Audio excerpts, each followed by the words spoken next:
आज जैसे ही बाबा के पास जाना हुआ,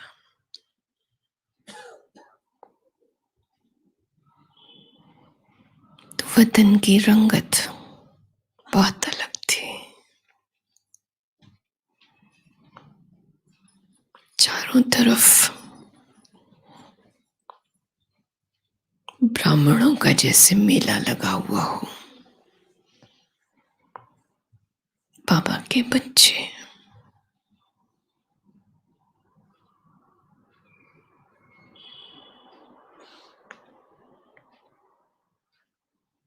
और दूसरी तरफ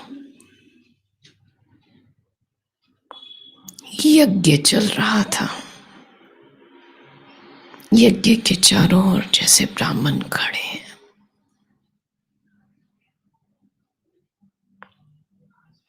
और बाबा बिल्कुल यज्ञ के पास।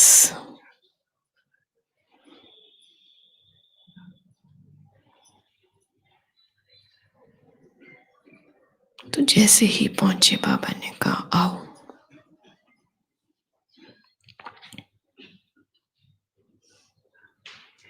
आप विशेष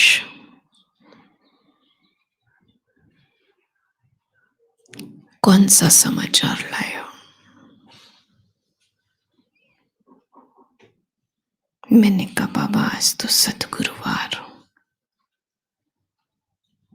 तो बाबा ने कहा, देखो कितने ब्राह्मण बाबा के पास आए हुए हैं।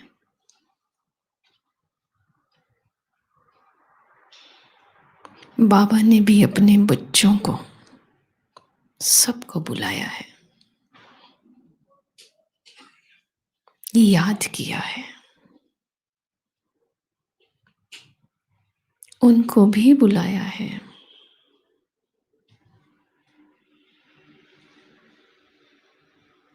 जो ब्राह्मण बाबा के बच्चे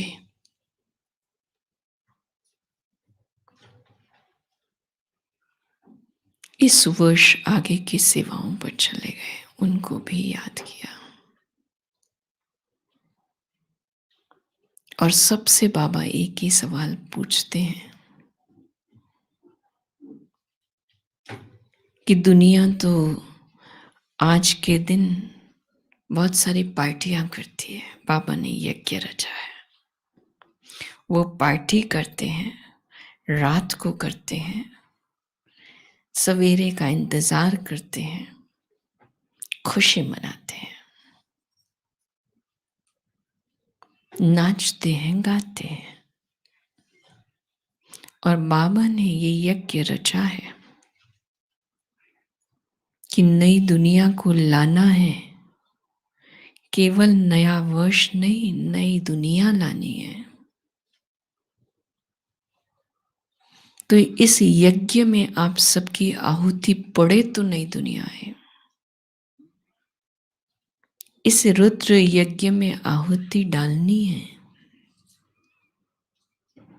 और वो आहुति क्या करेंगे? तो मैं इतने में ही जैसे देखती हूं, एकदम से चारों तरफ अनेक अनेक रंग बिरंगे गुब्बारे,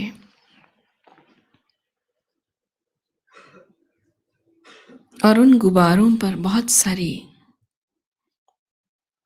विशेषताएं जैसे लिखी हुई।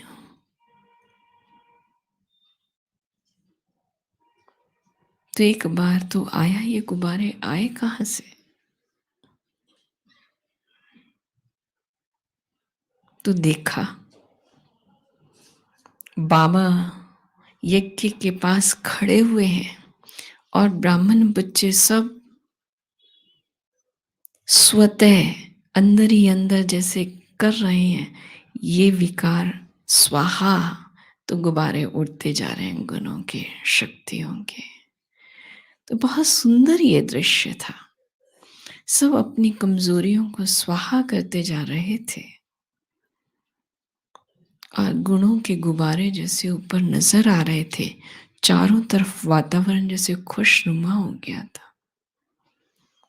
तो बाबा ने कहा, बाबा तो एक ही बात का इंतजार कर रहे हैं, बच्चों का। बच्चों पर ही एक तरह से सबकी आंख रुकी हुई है, कब ये संपन्न बने, कब सारी समाप्ति कमजोरियों की कर दे, तो ये चारों तरफ वातावरण में गुण और शक्तियां समा जाए। अभी तो वातावरण में क्या है, कमजोरियां है ना। वो क्यों है? क्योंकि हमने उनको भी शक्ति दी नहीं है। अभी शक्ति देनी है तो शक्तिशाली बनना पड़े। तो आने वाला नया वर्ष सतगुरुवार, सतगुरु बाप कहते कि सतगति सबको दिलानी है तो पहले अपनी सतगति तो करो, पहले अपना संबंध पक्का जोड़ो। तो इसलिए जैसे बाबा ने कहा, बस याद रखना, पल भी बाबा ना भूले, एक पल भी ना भूले। बाबा भूला तो फिर अनेक कमजोरियों का वार हो जाता। इसलिए बाबा ना भूले, बाबा को याद रखना माना शक्तियों की छत्र छाया में रहना, बाबा को साथ रखना माना सेफ रहना।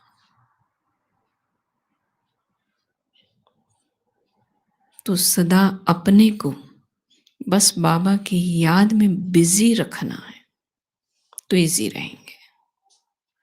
तो जैसे फिर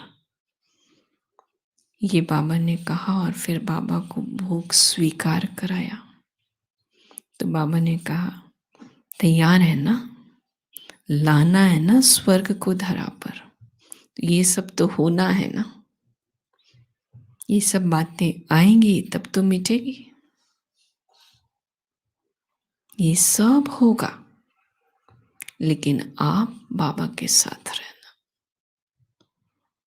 तो ऐसा कहते हुए जैसे बाबा ने भोग भी बाबा को स्वीकार कराया, बाबा ने सबको स्नेह की दृष्टि दी, बधाई भी दी और हम नीचे आ गए। शांति।